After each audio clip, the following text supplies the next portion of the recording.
sorte de rumeur ou bien de spéculation qui fait état de ce qu'un poste de vice-président serait en préparation au Cameroun. Alors, si cela arrivait à être effectif, qu'est-ce que ça portera au Cameroun?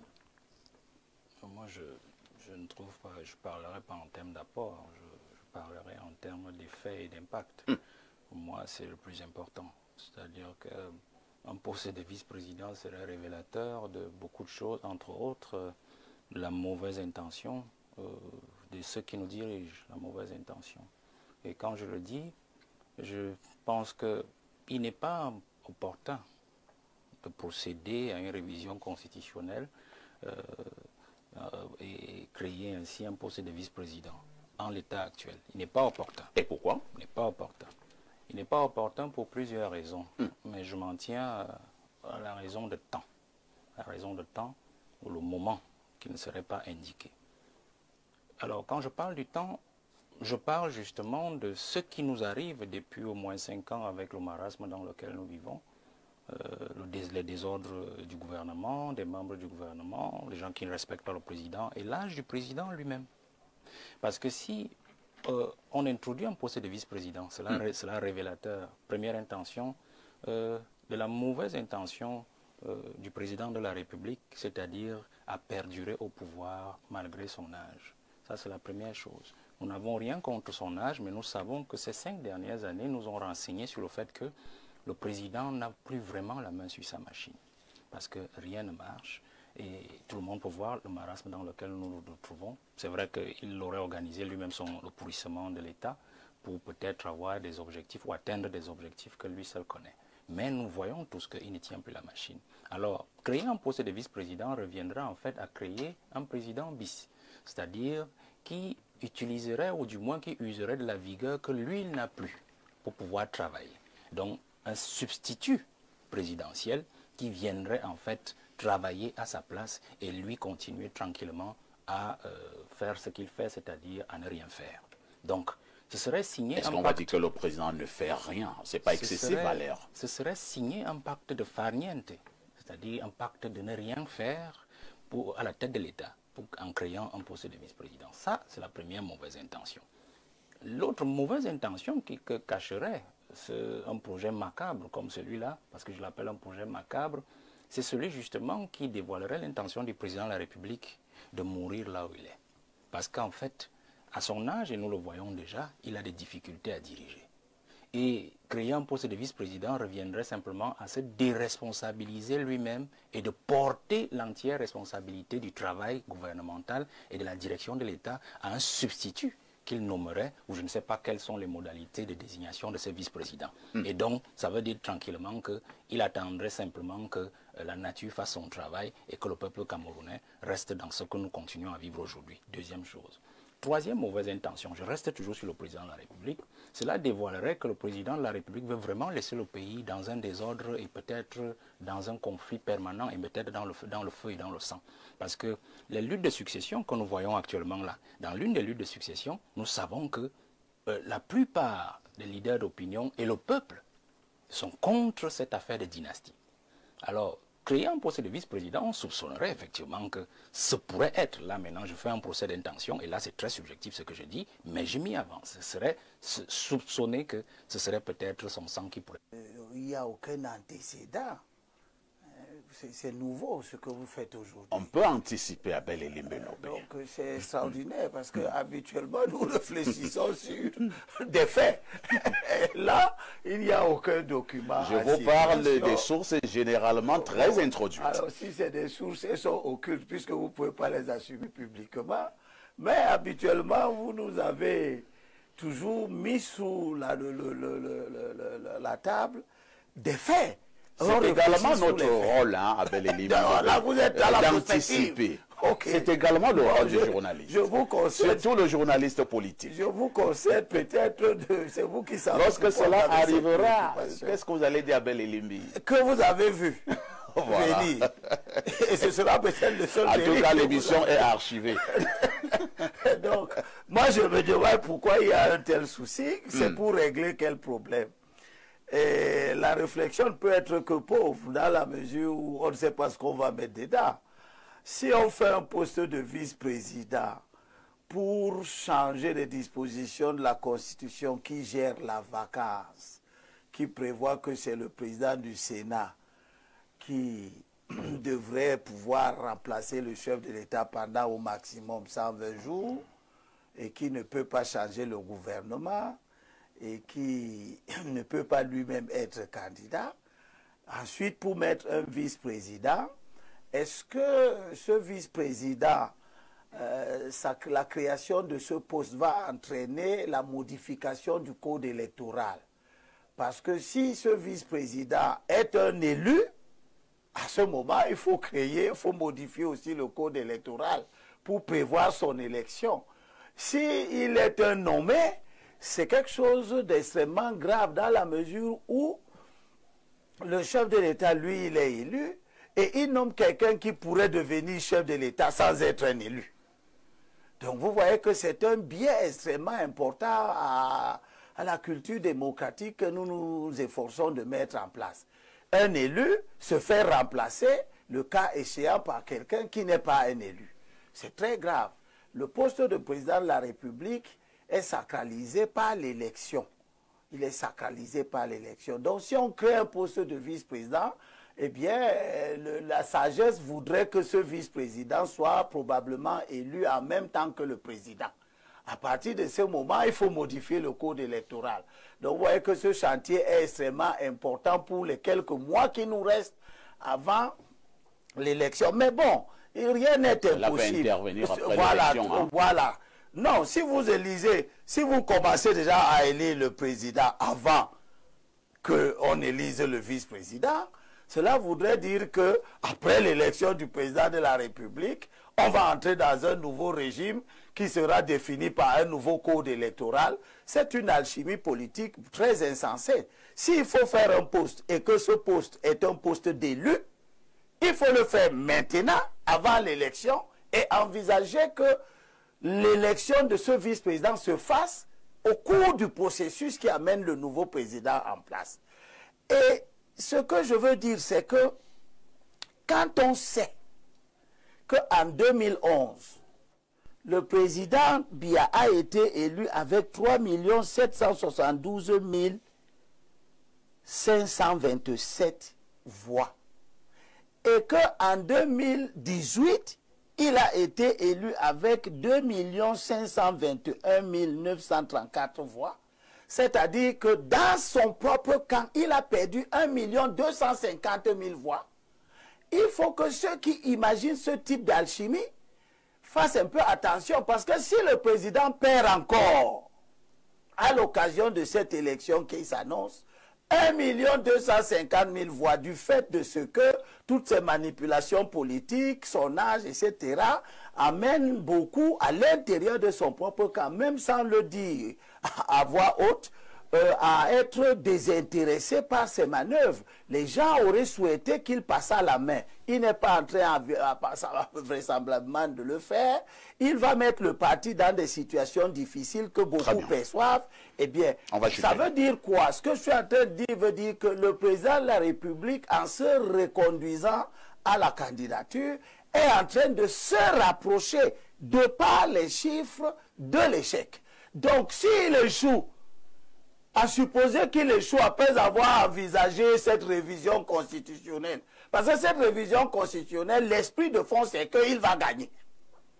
Ça veut donc dire qu'il n'est pas en train de respecter intégralement la souveraineté du peuple. Or, les chiffres du président nous montrent qu'il se rapproche de l'échec. S'il perd donc, après avoir fait une révision constitutionnelle de cette nature, et que quelqu'un d'autre qui n'en voulait pas devienne président, on va vers quoi? On va vers une nouvelle modification? On va vers un nouveau président qui ne voulait pas de vice-président, mais qui va nommer un vice-président? Pour régler quel problème? Moi, mon problème au Cameroun aujourd'hui, c'est que dans les institutions actuelles, la communauté anglophone constitutive de la nation camerounaise, telle que nous l'avons, se plaint, elle souffre, elle est mise à l'écart. Nous sommes dans une configuration extraordinaire. Permettez-moi en quelques secondes de dire que actuellement le président du Cameroun est francophone. Le président du Sénat est francophone. Le président de l'Assemblée nationale est francophone. Le président de la Cour suprême est francophone. À l'intérieur de la Cour suprême, le président de la Chambre administrative est francophone. Le procureur général près la Cour suprême est francophone. Le ministre en charge de tout ça, la justice, est francophone. Le chef des armées est francophone. Le chef de la police est francophone. Le chef de la gendarmerie est francophone. Non, laisse-le finir rapidement. On dira aussi rapidement que le Premier ministre est anglophone. Oui, vous allez vous arrêter là. C'est le chef du gouvernement. Vous allez vous arrêter là. Et on a dédoublé ce chef de gouvernement par un secrétaire général de la présidence de la République qui distille les hautes institutions, et son adjoint, qui est francophone, et son etc. adjoint. Donc vous êtes dans une configuration qui marginalise une communauté essentielle. Si on crée donc un poste de vice-président, puisque vous avez imposé la spéculation, moi je vous aurais donné le conseil d'attendre et de voir qu'est-ce qu'on va mettre dedans. Si c'est pour mettre que le président, s'il est francophone, le vice-président, qui est son successeur constitutionnel, est anglophone, ça change la perception. C'est vrai que moi je ne suis débat. pas là pour répondre Voilà. à la question. Donc, attendons de voir. Attendez, Abel Elimbe-Lobé, sur ce qui se préparerait, c'est effectivement cela. C'est-à-dire que si le président est francophone, le vice-président sera anglophone et vice-versa. Oui. Si le président est anglophone, le vice-président sera francophone. Est-ce qu'il se prépare aussi donc que le vice-président sera le successeur appelé à terminer, et le cas échéant, le mandat, parce qu'il y a beaucoup de choses là-dedans. C'est ce qui est prévu. Si le vice-président, si le vice-président prend la succession pour 120 jours, comme le président du Sénat, on n'aura pas beaucoup progressé. Je termine avec une question. Oui. En 40 ans, pourquoi c'est maintenant que le président pense qu'il faut le faire? On a vécu 40 ans durant sans poste de vice-président. Et on nous dit que ce pays a bien marché. Qu'est-ce qui justifie maintenant qu'on cherche à créer ce poste? On va passer la parole à une dame sur ce plateau, femme politique. Alors, en cas de vacances à la tête de l'État, Madame Abega, on sait très bien que les mécanismes actuels d'ordre constitutionnel ont justement bien prévu l'alternance, comment ça devrait se passer. Est-ce que la Constitution actuelle laisse un certain nombre de failles pour qu'on puisse intégrer un poste de vice-président? Merci déjà pour la parole donnée. Le sujet est assez intéressant et assez passionnant. Contrairement à ce qu'avait les je dirais, comme le professeur Mathias l'a dit tantôt, nous n'avons pas le texte sur la table. Nous sommes dans une phase de la spéculation. Nous ne sommes pas dans une histoire concrète. Mais si on retourne dans l'histoire, les années 60, je crois, de 61 à 1972, le Cameroun avait bel et bien les vice-présidents. Et ces vice-présidents étaient d'expression anglaise. Si je ne me trompe, je crois que vous n'allez pas me contredire sur le plateau. Donc, si aujourd'hui, en 2025, on parle d'un éventuel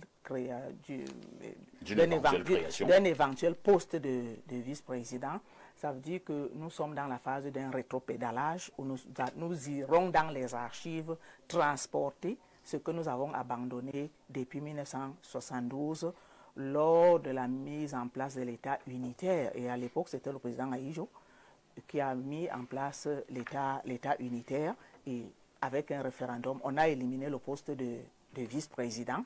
Et ça fait problème parce qu'il y a toujours une communauté qui se sent marginalisée, telle que mon voisin Abel l'a énuméré tout à l'heure.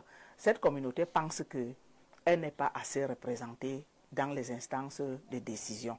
Et s'il arrivait qu'on mette en place un poste de vice-président, il faudrait qu'on rentre dans les profondeurs, dans le fond de ces textes pour comprendre quelle est la définition de poste de vice-président. Est-ce que, alors, en modifiant la Constitution, nous serons dans un scrutin des listes où le président devra avoir son substitut, oui, quelque chose du genre. Je ne pense pas que ce soit possible à l'élection en préparation, l'élection d'octobre 2025. Sauf si... ce problème de timing. Oui, sauf si les constitutionnalistes sont au laboratoire depuis et que nous autres, nous n'en sommes pas déjà informés. Je vous dis de prendre cette émission très au sérieux. Nous prenons l'émission au sérieux, mais nous sommes donc dans la phase de la spéculation parce que nous n'avons rien de concret, nous n'avons aucun texte concret. L'Assemblée n'a pas donné son communiqué final. On ne peut pas dire qu'en octobre 2025, nous aurons un poste de vice-président parce que nous n'avons pas la nouvelle constitution qui intègre le poste de vice-président qui avait été sorti de la constitution du Cameroun avec l'institution de l'État unitaire. Très bien. Merci, Madame Abega, pour votre regard. Pierre Blériot-Niamek, avantages et inconvénients d'un poste de vice-président au Cameroun. Y aura-t-il des avantages? Ou alors il y aura un peu plus d'inconvénients? Ou alors il y aura des avantages, mais également des inconvénients? Vous verrez que moi, je vais me comporter comme si je prenais cette émission très au sérieux, ce qui est le cas. Voilà. Si les gens ont les archives de l'émission du dimanche dernier, Elimbi Lobe n'était pas au Cameroun. Nous avions déjà jeté les balises de quelque chose. Je crois que M. Paul Biya est convaincu qu'il va être reconduit. Je n'ai pas dit réélu, il sera reconduit. Mais il a pris en compte... Mais il y aura une élection. Il a pris en compte les observations que nous lui faisions. Je lui avais clairement dit que s'il veut une sortie honorable, il fallait qu'il la prépare. Il est en train de nous montrer donc qu'il la prépare. Les autres co-panélistes ont dit que le timing... Non, il n'y a aucun timing. On entre simplement lors d'une session, on ressort avec les textes. On ressort avec les textes. On n'a jamais dit que ces textes devaient être faits peut-être 50 mois avant la convocation du corps électoral. Donc le timing dépend de celui qui tient l'appareil. Et on voit bien qu'il a déjà une idée précise. Je crois que c'est le guide de Jouvence qui disait cela. Le président Paul Biya veut nous éviter donc la guerre, en fait. Il veut demeurer président tout en confiant officiellement la gestion du pays à quelqu'un d'autre. Et il répond aussi en même temps à l'inquiétude d'Abel Elimbi Lobe. On voit bien que ce dessin ne peut pas être le sang du chef de l'État. Parce que même dans la sorcellerie, là encore j'envoie un autre message. Biya ne peut pas être président, Franck Biya vice-président. Ça ne peut même pas commencer à entrer dans nos têtes. C'est vrai que le président Biya l'a pas dit. Je dis que ça ne peut même pas, si quelqu'un a même imaginé ça. Nous ne sommes ni la Guinée équatoriale, ni le Togo. Ni le Togo.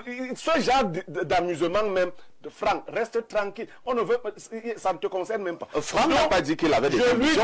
Oui, je sais, même son père n'a même pas l'intention. Je veux seulement qu'on soit d'accord que cette idée ne peut même pas passer. Donc, une fois qu'on est d'accord, ce sera très probablement un anglophone. Maintenant, ce qui ne me réjouit pas, c'est que ce sera un anglophone du pouvoir de Biya. Ça ne me réjouit pas, mais tant qu'à faire, acceptons un anglophone à la place d'un francophone. La deuxième chose et la deuxième modification essentielle, c'est qu'on ne soumettra donc plus ce vice-président à faire 120 jours. En cela, il ne serait pas vice-président. Il achèverait le mandat en cours. L'autre idée qui se mijote, c'est bien qu'on va réduire la durée du mandat présidentiel. À 5 ans. Qui passera de 7 ans à 5 ans. Moi, je crois que nous ne pouvons pas demander une chose et son contraire. Mon idée est que le président Paul Biya nous laisse un pays en paix. Nous n'avons plus la possibilité de nous séparer de Paul Biya. Ça, ce n'est plus possible. La seule chose qui va nous séparer de Paul Biya, tout le monde la connaît. Avant cette chose-là, nous n'avons aucune autre possibilité si nous ne voulons pas nous séparer mal. Et moi, je lui dis merci parce qu'il est en train de me montrer qu'il nous suit et qu'il avait donc mijoté une idée de sortir d'une manière paisible. Il remettra le Cameroun à quelqu'un de manière paisible. Ce n'est qu'après Paul Biya. Elimbi Lobe, même s'il perd 1,2 million, il va encore gagner. Ce n'est qu'après Paul Biya que nous allons réorganiser ce pays en termes d'élections à la présidentielle, en termes de ceci ou cela. Avant ça, c'est le marchandage, c'est les boulganjanga. Il n'y a rien à ici. C'est-à-dire que pendant qu'on est là, tout ce qu'on organise là ne vaut rien. Je vous ai dit depuis que Paul Biya nous a eu. Il s'est fabriqué des opposants de convenance depuis lors. Et si ces gens-là veulent tricher maintenant en disant à Paul Biya qu'ils veulent être président, ils mentent. Il n'y a pas parmi ces candidats-là de successeurs de Paul Biya. Je dis, il n'y a aucun parmi ceux qui se montrent déjà. Très bien. Nous, Oui, moi, 2032 reviendra à 2030 pour que nous ayons une élection après que le vice-président aura achevé le mandat de Paul Biya. Voilà la projection de Pierre Blériot. Professeur Owodangini, si jamais le président optait pour cette voie, pour cette révision constitutionnelle, en mettant en place un poste de vice-président, c'est la preuve de ce que le président veut nous laisser un pays en paix et pour pouvoir assurer une bonne alternance. Monsieur Haïssi, nous devons raisonner avec rigueur. Pour l'instant, nous restons dans la conjecture. Maintenant, dans l'espace de la conjecture, on peut faire différentes projections. Toujours est-il que même si nous étions dans l'espace de la conjecture doit être liée avec la conjoncture actuelle. Nous sommes dans une conjoncture de préparation de l'élection présidentielle. Cette élection présidentielle est prévue pour octobre 2027. Tout à fait. Quand vous regardez l'agencement des choses, l'hypothèse d'une révision constitutionnelle ayant une telle importance est très peu probable. Ça veut dire que même s'il y avait l'idée de l'envisager, ce serait après, en fonction d'un rapport de force politique qui aurait consacré l'avantage du groupe gouvernant. Maintenant, si on imagine donc une telle conjecture, rien de ce que j'ai entendu ici n'est suffisamment sûr. Il n'est pas garanti que même dans l'hypothèse où un vice-président remplacerait fonctionnellement le président du Sénat, mais en réalité avec une orientation dauphинale, il n'est pas sûr que ce vice-président viendrait de tel ou de tel bassin régional du Cameroun. De l'autre côté, il n'est pas sûr. C'est vrai que je suis obligé de vous interrompre, hein, professeur. Oui. Vous imaginez un scénario où le président est francophone et le vice-président également est francophone? Le problème, attendez, pour l'instant, nous sommes dans la conjecture. Et dans cette conjecture, et en raison de la logique dominante des institutions, il n'y a pas d'éléments communautaires d'assignation des positions institutionnelles. Ça veut dire que est-ce qu'on pourrait avoir un président francophone? Moi, je suis un universitaire. Oui, vous n'allez pas me faire parler comme un quartier. Non, je vais expliquer. Laissez-moi expliquer donc. Dans Monsieur Niemek, Monsieur Niemek, je dis que les institutions du Cameroun n'ont pas d'assignation communautaire attachée à telle ou à telle fonction. En clair, il n'est pas dit que si le président est francophone, le vice-président ne peut pas l'être. Il n'est pas dit que si le président est anglophone, le vice-président ne peut pas l'être. Ainsi de suite pour d'autres positions. Et moi, je vous posais justement la question de savoir, au regard justement des équilibres communautaires au Cameroun, est-ce que ce sera digeste d'avoir un président francophone et un vice-président anglophone. Francophone également. Les équilibres communautaires au Cameroun sont dans la logique du conventionnel. Ce ne sont pas des équilibres institutionnels. Ça veut dire quoi? Ce sont des équilibres conventionnels, c'est-à-dire ce sont des équilibres qui viennent compléter dans la pratique les équilibres qui sont assurés par la manière dont les institutions ont été formatées. Ça veut dire que pour l'instant, rien ne vous garantit que ce soit Franck Biya ou même Blériot. Non, moi je pourquoi vous n'êtes pas, pourquoi vous exprimez? Vous êtes bien citoyen camerounais. Parce que si, bon, ça c'est une autre affaire. Là c'est donc une question de choix personnel. Mais c'est une manière de vous dire que rien n'exclut que le vice-président vienne de tel autre foyer régional. Parce que précisément les institutions formelles du Cameroun ne sont pas des institutions communautaristes ou communocratiques ou communitatiques. Ça veut dire que ce ne sont pas basés sur les communautés. Maintenant, comme le pays est caractérisé par une certaine diversité culturelle, il associe à son fonctionnement institutionnel un fonctionnement conventionnel qui consiste à faire, dans une certaine mesure, des distributions qui vont dans ce sens. Je suis obligé de vous repasser la parole. Hein. Oui, mais vous n'avez pas le choix. Cette affaire de communauté-là m'intéresse particulièrement. Oui. Et vous êtes politologue. Est-ce qu'on peut réellement diriger un pays comme le Cameroun sans tenir compte des francophones et des anglophones lorsque nous sommes déjà au niveau des postes institutionnels? Bien, puisque vous voulez y être, est-ce qu'on peut donc gérer le Cameroun seulement en tenant compte des anglophones et des francophones? Non plus. Non plus. Voilà. Ce qui veut donc dire que la question de l'architecture communautaire du Cameroun et de ses implications politiques est beaucoup plus complexe que nous avons généralement la manière de l'aborder. Hein, ça veut dire que dans cette architecture, il y a des données de différents types. Il y a des données d'origine coloniale. Hein, les identités francophones et anglophones sont évidemment des constructions d'origine coloniale.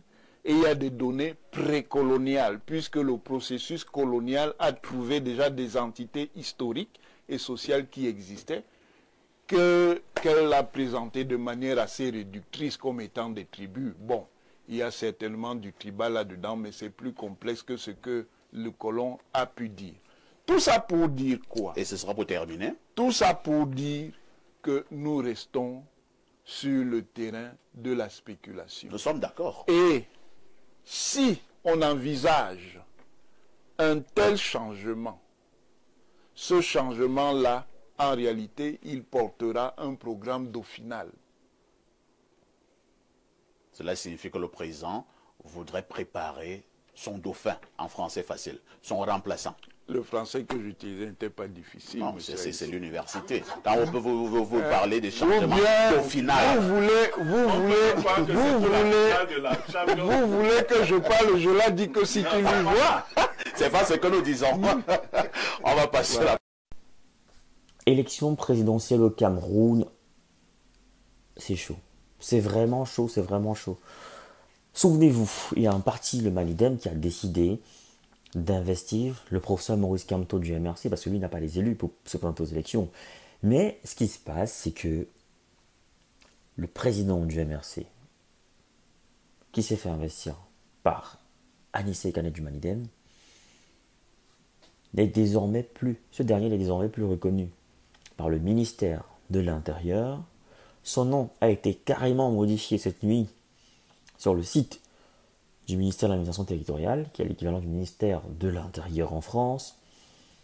On a changé le nom du président pour mettre le nom d'un certain Dieudonné Yebga, qui est celui-là reconnu par le ministère de l'Intérieur comme président du Malidem. Conséquent, si cela est confirmé après par le Conseil constitutionnel,